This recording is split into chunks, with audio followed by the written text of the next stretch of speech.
All right, ladies and gents, so let's first talk about holsters really quickly. So there's many different types of holsters, specifically in the way that it retains the weapon system. And the best definitions that I've at least seen are passive and then active. You hear different levels, level 1 through 4, but some people will say, well, level 1 has no active retention, level 1 does have active retention.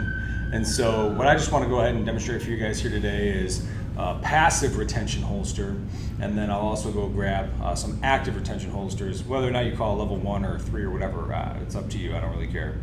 But just know that passive retention by design is inherent to the shape of the weapon system. So for example, here we have the weapon system, here we have a passive retention holster, which means that there's no active buttons or anything, just the shape of it alone. And see, that one's even a little loose.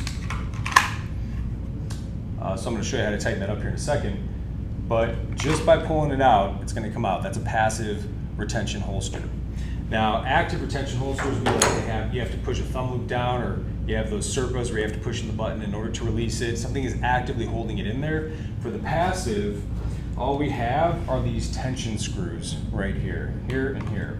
And so for example, if I wanted to tighten this down a little bit more, I'm just going to come in here, give these screws a little bit more of a tightening, because these are the retention screws.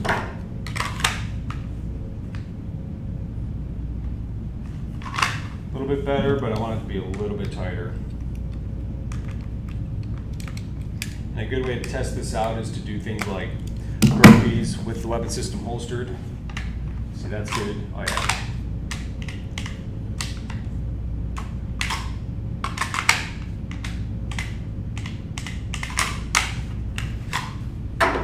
Or do it like that, a little bit risky though, because if you drop the gun, you could damage it obviously.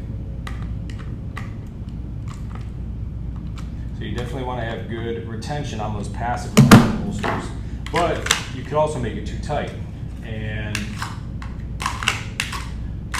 that comes with a lot of inherent disadvantages, because then you can't get the gun out. The other types of screws that you're going to have right here are your actual like clip screws. Now for these, you want these things to be as tight as possible. You probably want to even throw some Loctite in here. A little story for you guys. Rappelling off of or fast roping off of a helicopter, hit the ground and start running towards the objective, and I felt something like kicking the back of my feet. And I look, and it's my handgun with a lanyard bouncing behind me, hitting my feet, because these screws actually came undone, and the gun was still in the holster, but it was being dragged behind my feet with that lanyard. So make sure that you keep these nice and tight. There's really no reason for those to be loose.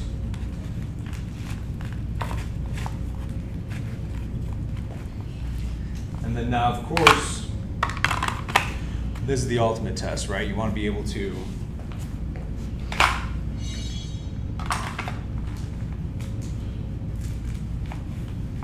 successfully draw that weapon out of that holster without completely ripping your belt off. So that's looking pretty good. Yeah, let me go grab a active retention holster for you guys so you can take a look.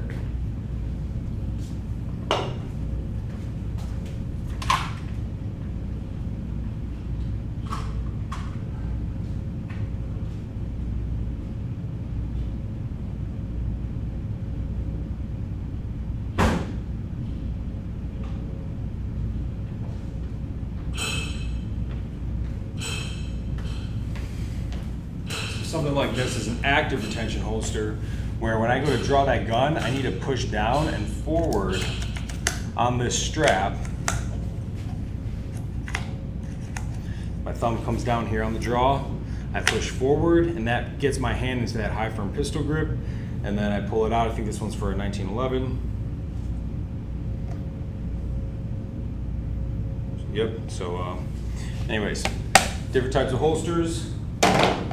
Really up to you in the end. These ones are made out of Kydex, that firm material. You could use some leather ones. The thing about leather with me is, one, it's too comfortable. You're likely to leave your gun behind when you're using the toilet somewhere.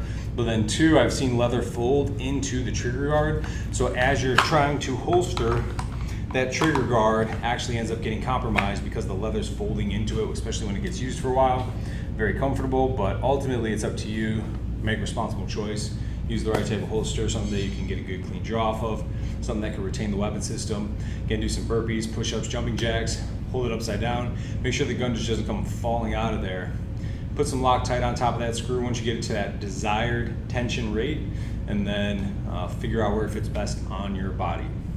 All right, gents, ladies, hope that helps.